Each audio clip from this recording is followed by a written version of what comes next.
ఓయ్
రాయుడు, ఓ సంతోషమైన వార్త.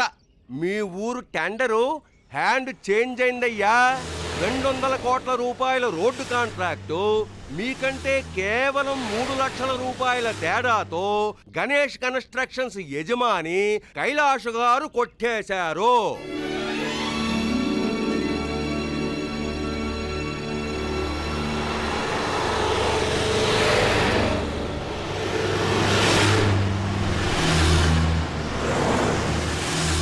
$200 కోట్ల రూపాయల రోడ్ కాంట్రాక్ట్ కేవలం 3 లక్షల రూపాయల తేడాతో ఆ గణేష్ కన్స్ట్రక్షన్ కైలాస్ కొట్టేశాడు.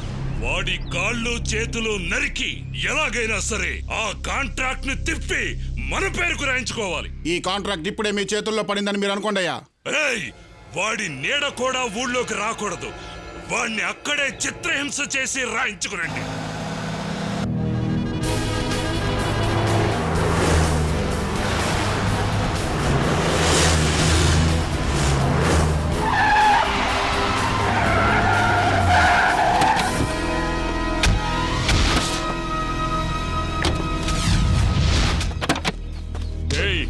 ఎక్కడ్రా మీ బాసు?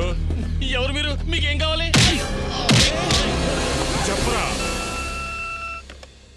హలో సార్, నేను ఇంజనీర్ కుమార్ని మాట్లాడుతున్నాను సార్. మన స్టాఫ్ని తీసుకెళ్తున్న వ్యాన్ ఎవరో రౌడీ ముక్క అడ్డుపడి బెదిరిస్తున్నారు సార్. వాళ్ళు ఎవరో, వాళ్ళకేం కావాలి? వీళ్ళెవరో వీళ్ళకేం కావాలో ఏమీ అర్థం కావడం లేదు సార్. తొందరగా బయలుదేరండి సార్. ఇప్పుడు ఎక్కడ ఉన్నావు? మన సైడ్కి 15 కిలోమీటర్ల దూరంలో వాళ్ళు ఆపేశారు సార్. భయపడకు, వస్తున్నాను.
ఈశ్వర్ హాయ్ కైలాష్. ఈశ్వర్, నువ్వు ఇక్కడ నీకేం కాలేదుగా? నాకా?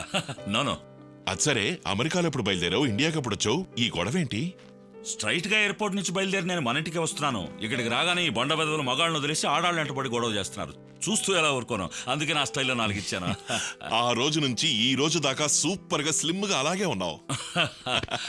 కైలాష్, నేను లావైతే బాగుండదు, నువ్వు సన్నబడితే బాగుండదు. Welcome to India. Thank you. వీళ్ళంతా నా కంపెనీ స్టాఫ్. హలో. దారిలో వీళ్ళని ఎవరో అడుకుని గొడవ పడుతున్నారని తెలిసి నేను ఇక్కడికి వచ్చాను. ఈలోగా నువ్వు వచ్చి వీళ్ళని కాపాడావు. వీరే సమయానికి రాకపోతే వచ్చేసాడుగా, ఇక చూపిస్తాడు తడాకా. నీ బ్యూటిఫుల్ వైఫ్ శ్రీమతి కైలాష్ గంగ ఎక్కడో? ఇదిగో గంగా మేడం. హలో. ఏయ్, ఇంతలో ఏమైంది? భయపడిపోయాను. ఎంత మారింది.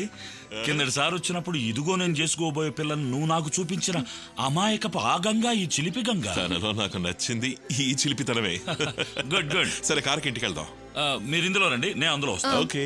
మేము వెంకటాపురం వెళ్ళటం అమ్మకి ఇష్టం లేదు. తనకు చెప్పకుండా పెళ్లి చేసుకున్నంత కోపం ఏమో.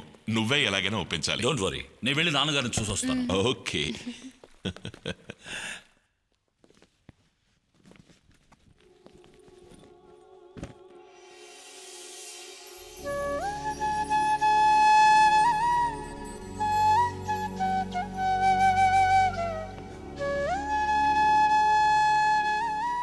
అయ్యా, ఈరోజు నేను ఇంత గొప్ప మానసిక వైద్యుణ్ణి కాగలిగానంటే దానికి కారణం మీరే. అనాథైన నన్ను ఆదరించి పెంచి పెద్ద చేసిన మిమ్మల్ని నా జీవితాంతం మర్చిపోలేను. ఇప్పుడు నా కళ్ళ ముందు మీరు లేకపోయినా నా గుండెల్లో కలకాలం ఉంటారు.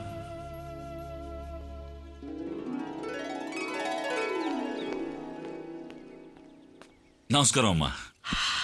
రావయ్యా ఈశ్వర్. ఇన్నాళ్ళకి ఇల్లు కనిపించిందా?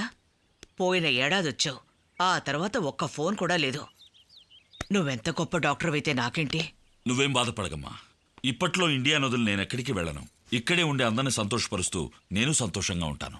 ఇక్కడున్న వాళ్ళందరినీ నువ్వు సంతోషపరుస్తావు, కానీ నా మనసులో ఉన్న ఆవేదన ఎవరు తీరుస్తారో? మనసులో ఉన్న ఆవేదన నేను తీరుస్తాను, ఏం దిగులు పడద్దు. అరే, నేను మనసులో అనుకున్నది చెప్పేశావు. ఎలా చెప్పావు? అదేనమ్మా మన వాళ్ళు ఉన్న ప్రత్యేకత. మొహం చూస్తే చాలు, మనసులో ఉన్నది ఇట్టే చెప్పేస్తాడు. తనొట్టి డాక్టర్ మాత్రమే కాదు, he's also an expert mind reader. అంతటి వాడు గనకే మహామహులకు సైతం లోగనే మానసిక రోగుల్ని మామూలు మనుషుల్ని చేయగలుగుతున్నాడు. నువ్వు మాట్లాడుకో. అదేం పెద్ద బ్రహ్మ విద్య కాదమ్మా. పట్టుదలతో సాధన చేస్తే రాని విద్య అంటూ లేదు.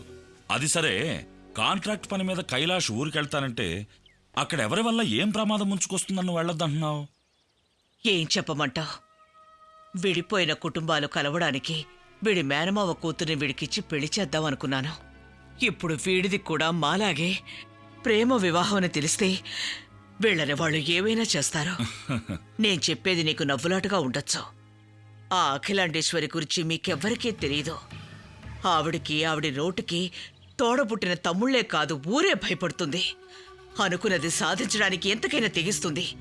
నా మీద నా అక్కసు గంగ మీద చూపించి తన పగ తీర్చుకుంటుంది. అమ్మా, మేమేమన్నా వాళ్ళింట్లో ఉండబోతున్నామా?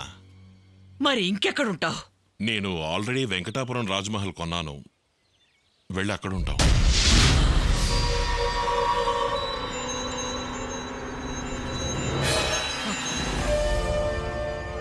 ఏంటమ్మా?